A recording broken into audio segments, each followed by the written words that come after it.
Hey everybody, welcome to Kills Gaming Plus. I'm Black 30 Cat 88. I'm gonna do something new today. Usually stream gaming content, but today I'm gonna do my first reaction video, and it's the worst injuries in UFC history. You're gonna see in the video it's gonna describe it's gonna describe what you're gonna see. My natural reaction is I know that with broken legs I won't be able to take that probably. But pretty much everything else I'll probably be able to handle. But we're gonna see my natural reaction. I haven't seen this before, but I have seen some of these fights live when it was on pay-per-view and stuff like that. But yeah, let's get into it. It is no secret that the sport of MMA is one of the most dangerous sports in the world. In this video, we will be taking a look at some of the worst injuries sustained inside the octagon. This list will contain some of the worst eye pokes in history, fighters refusing to tap, body parts hanging on by a thread, and just plain old freak accidents that no one could see coming. Before we begin the list, be warned that this video is not for the squirmish.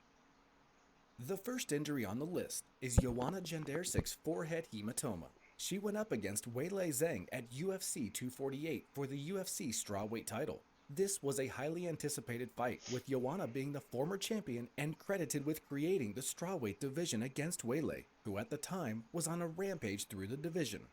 The fight lived up to the hype, with the two going to war with each other for the full 25 minutes. In the third round, Weili landed a solid right hand onto Joanna's forehead that gave her a hematoma. By the beginning of the fourth round, everyone, including the commentary team and audience, had noticed Joanna's forehead.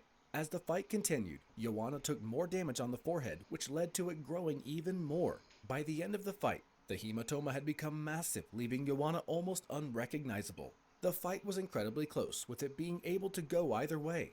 The judges gave the win to Weili via split decision, and the fight was awarded the Fight of the Night bonus. For the Now I remember this fight, and she looked like an alien after it.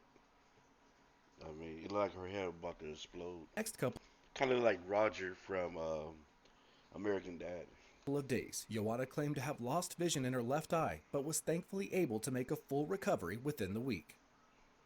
The second item on the list Oh is shit. Anderson Silva's leg snap during his bout against Chris Weidman. Before his first fight against Weidman, Silva was on a 16-fight winning streak within the UFC, with 11 of those being title defenses. He was a big favorite coming into his first fight against Weidman and was showboating. Damn. I really don't want to see this. I hate it when you know what I came out. Every time I watch a UFC fight now, I hope nobody kicks. And every time I think somebody will get their leg broken from a kick, it happens. I even thought that with the this past Carter McGregor fight. I thought that dude throw kicks and somebody would get their leg broken, and he ended up getting breaking his leg. So I mean, or his ankle, or whatever it was. But I don't know. I won't be able to take Throughout this. the fight. Unfortunately for Silva, he paid the price and was knocked out. In their rematch 5 months later at UFC 168, Weidman gets off to a good start with an early takedown and throws heavy hands. Silva stayed busy doing damage from the bottom position. In the second round, Silva throws a leg kick that was checked by Weidman. His shin snapped in half and the ref instantly stopped the fight. There was controversy surrounding the fact that Weidman was celebrating his win while Silva was on the ground in agonizing pain. Weidman did later show his respect after he realized the extent of the injury. Silva had to undergo surgery to insert a titanium rod to repair his leg. After a year of recovery, Silva was able to enter the octagon and continue with his fighting career. Coincidentally, Chris Weidman suffered the exact same injury 8 years later at UFC 261 against Uriah Hall. Weidman's leg kick was checked by Hall and it snapped. It sucks that I've seen these fights. You know when it's coming, and I still can't take it. I still like it's. Snapped in half, causing the fight to be stopped. This resulted in Hall being the first person to win a UFC bout without throwing a strike. Hall did not celebrate his win, showing class and respect to Weidman for the freak injury. Currently, Weidman is still recovering but has made significant progress. He is not expected to fight for at least another year. I think for me, it's not so much of the impact on the leg. It just when after they land the kick and they go back to plan on it, that's when it's the nastiest. Ugh. Next up, we have Aleister Overeem's ripped lip. On December 19th, 2019, Never Overeem saw went up this. against Jarzino Rosenstrike in a main event. The fight begins with the two being very cautious. Overeem was able to get a takedown and from there remained in complete control until the end of the round.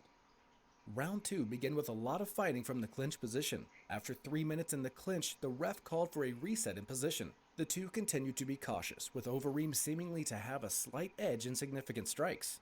In round 3, Overeem gets a nice takedown and starts to ground and pound from there. Entering the first main event round, Rosenstrike comes forward with a barrage of strikes. He seems to be slightly more aggressive in this round compared to previously.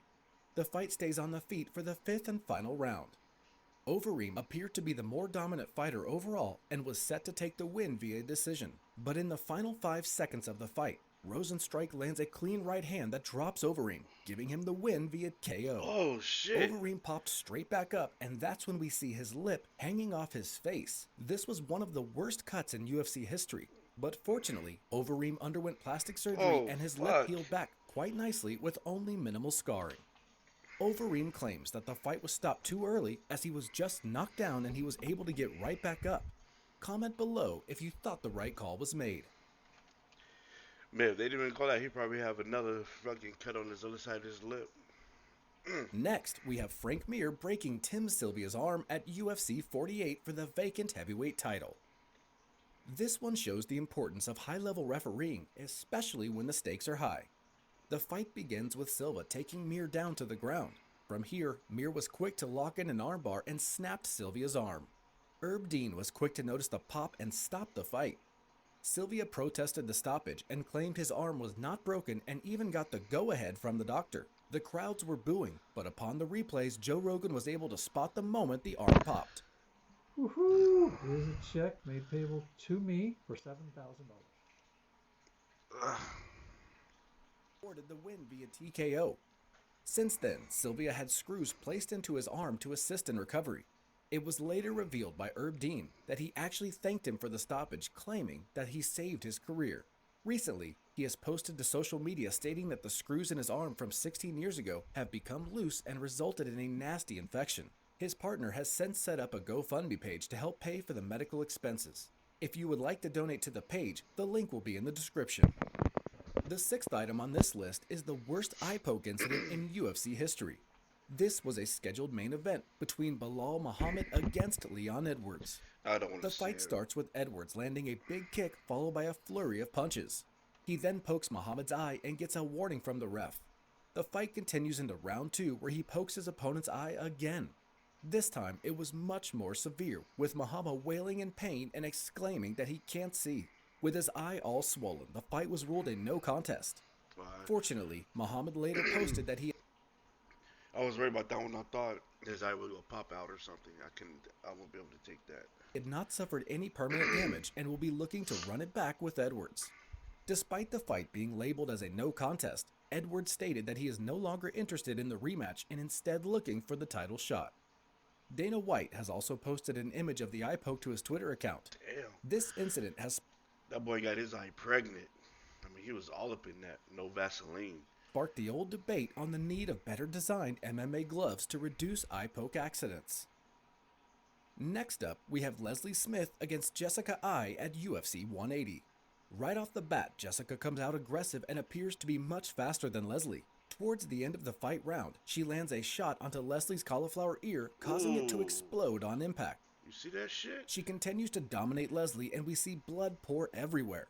In between rounds, we see Leslie's ear dangling while they are attending her. Oh, The fight shit. continues into the second round, but not for long. Herb Dean calls for a timeout, and with her ear looking like it can literally tear off at any second, the fight was called off.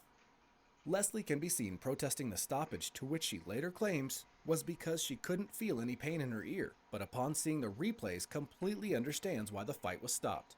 Backstage, the doctor took 1 hour to stitch up her ear, and she has since been medically cleared to fight in the octagon again. The final fight we have on this list is Jon Jones versus Jail Sonnen at UFC 159. Both fighters were coaches on the Ultimate Fighter show. This resulted in many fans publicly criticizing the UFC for allowing Sonnen to fight for the light heavyweight title after just losing to Anderson Silva for the middleweight title. Leading up to the bout, there was a lot of trash talk in typical Chael Sonnen fashion, creating a lot of tension between the two. The fight starts off with Jones initiating a clinch and getting the takedown. Sonnen manages to get back to his feet, only to be taken back down moments later.